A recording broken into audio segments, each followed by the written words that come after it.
This is a Fox News alert. The jury has reached a verdict in the high-profile Sean Diddy Combs trial. The rapper faces charges of racketeering, 2 counts of sex trafficking, and 2 counts of transportation to engage in prostitution. If convicted, he could face life in prison. So let's go right now to Fox News national correspondent CB Cotton, who's outside the courthouse. CB. Hey, Will, yeah, this 2-month-long trial, which included nearly 7 weeks of witness testimony, has gotten us to this point.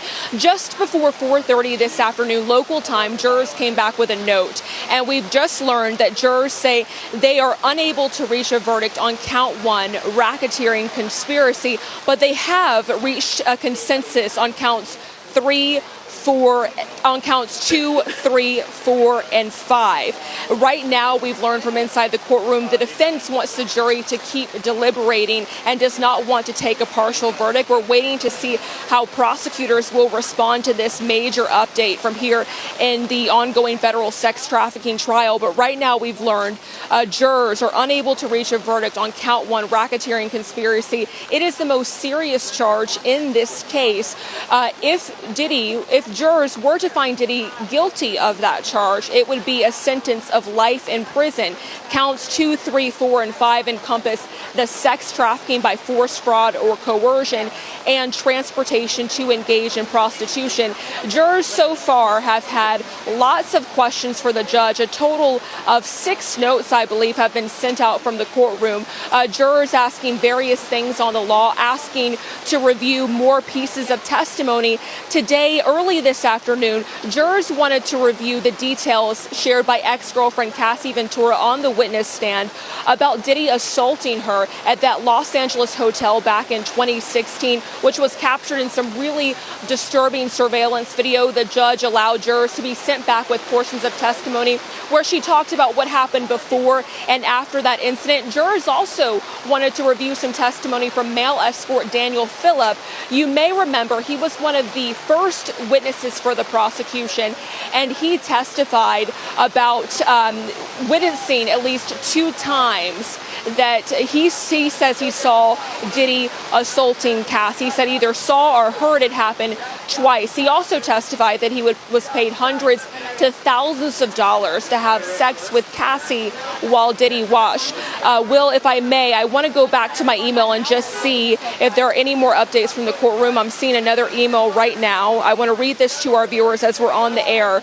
The judge says they have 3 options. The jury can continue its deliberations, or jury can continue its deliberations and he can give them some version of an Allen charge. I know you're a lawyer, Will, so I want to share with our viewers who may not be familiar with an Allen charge. It's where the judge instructs the jury to go back and continue deliberations on all of the counts.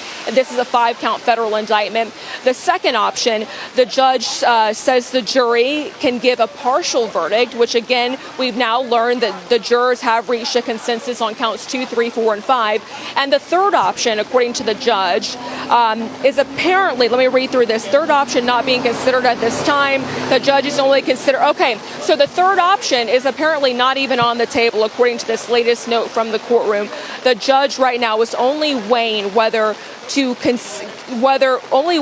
jurors should continue deliberations or he should give an Allen charge. The defense is fighting to keep the jury in deliberations, and the judge is taking that argument into consideration. And we're also learning that both the defense and all the defense attorneys and the prosecutors are sort of sequestered off to their sides of the courtroom as they weigh these latest developments coming out of this trial.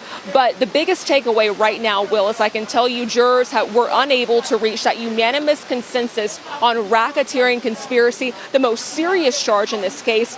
If jurors had found Diddy guilty on that charge, he would have been sentenced to life in prison. But we are going to stay out here at the courthouse, continue to monitor these developments. Jurors have now been deliberating for about 13 hours between yesterday and today. Will, I want to send it back over to you. All right. Thank you, CB. I just want to clarify the top line once again. So on count 1, racketeering conspiracy, which, as you point out, can carry with it a potential life sentence, the jury has not been able to reach a consensus. But on counts 2, 3, 4, and 5, sex trafficking by force, transportation for prostitution, sex trafficking by force again, These charges, the jury was capable of coming back, CB, right? And what was their verdict? Will, correct. So we don't know what their verdict was on those charges, but they just told the court in this note that they reached a consensus on counts 2, 3, 4, and 5. And Will, if I may, walk our viewers through those charges. Count 2, sex trafficking by force, fraud, or coercion. That related to Diddy's ex-girlfriend and accuser, Cassie Ventura. Count 3, transportation to engage in prostitution. That also related to Cassie Ventura. Count 4, sex trafficking by force, fraud, or coercion. That related to Diddy, one of Diddy's another ex-girlfriend and accuser who testified under the pseudonym Jane. And count 5, transportation to engage in prostitution. That also related to Jane. And if I may go back to the counts 2 through 5, Will, just to unpack this a little bit, because it's a pretty convoluted case, right?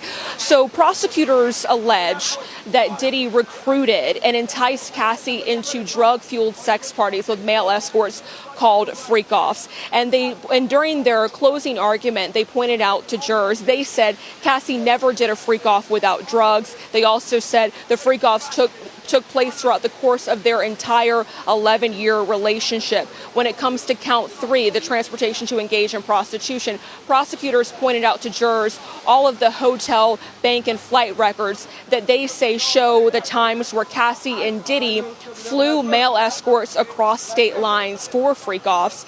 Count 4, another count of sex trafficking by force, fraud, or coercion related to Jane.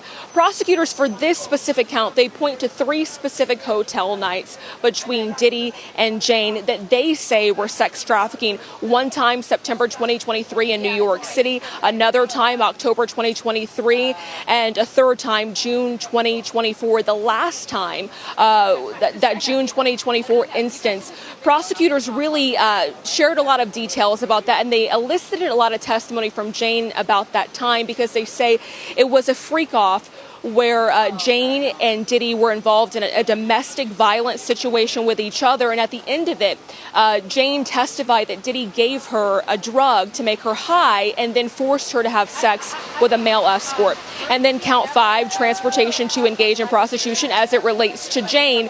Again, prosecutors pointed out to jurors flight, bank, and hotel records where they say male escorts were transported across state lines to have sex with Jane. Will, if I may, I'm pulling up my email right now just so I can see the latest that we have from the courtroom. Right now, one of our courtroom producers says everyone is in their seats. Diddy is seated with his hands in his lap, and he's having a conversation with his defense attorney, Tinny Garagos, and they're whispering the details. In terms, now that we've just unpacked the charges, Will, I should also mention the ambiance, how it feels out here outside the courtroom. Again, this has been a 2-month-long trial with lots of interest, because whatever happens, it's going to really reverberate across the music industry for years to come. Not only are the news media is out here, but there are also several influencers, TikTokers, people on YouTube, and they're all across the street in front of the courthouse. The energy is really high. People are talking, some people are yelling, and people are really eager to know what is going on inside the courtroom. Right. Every single day of this trial, Diddy's children have been inside, his family members have been inside, and right now we're waiting for more details about how the judge will move forward with next steps. And in fact, we just saw some of Diddy's daughters making their way into the courthouse as you were talking, CB Cotton.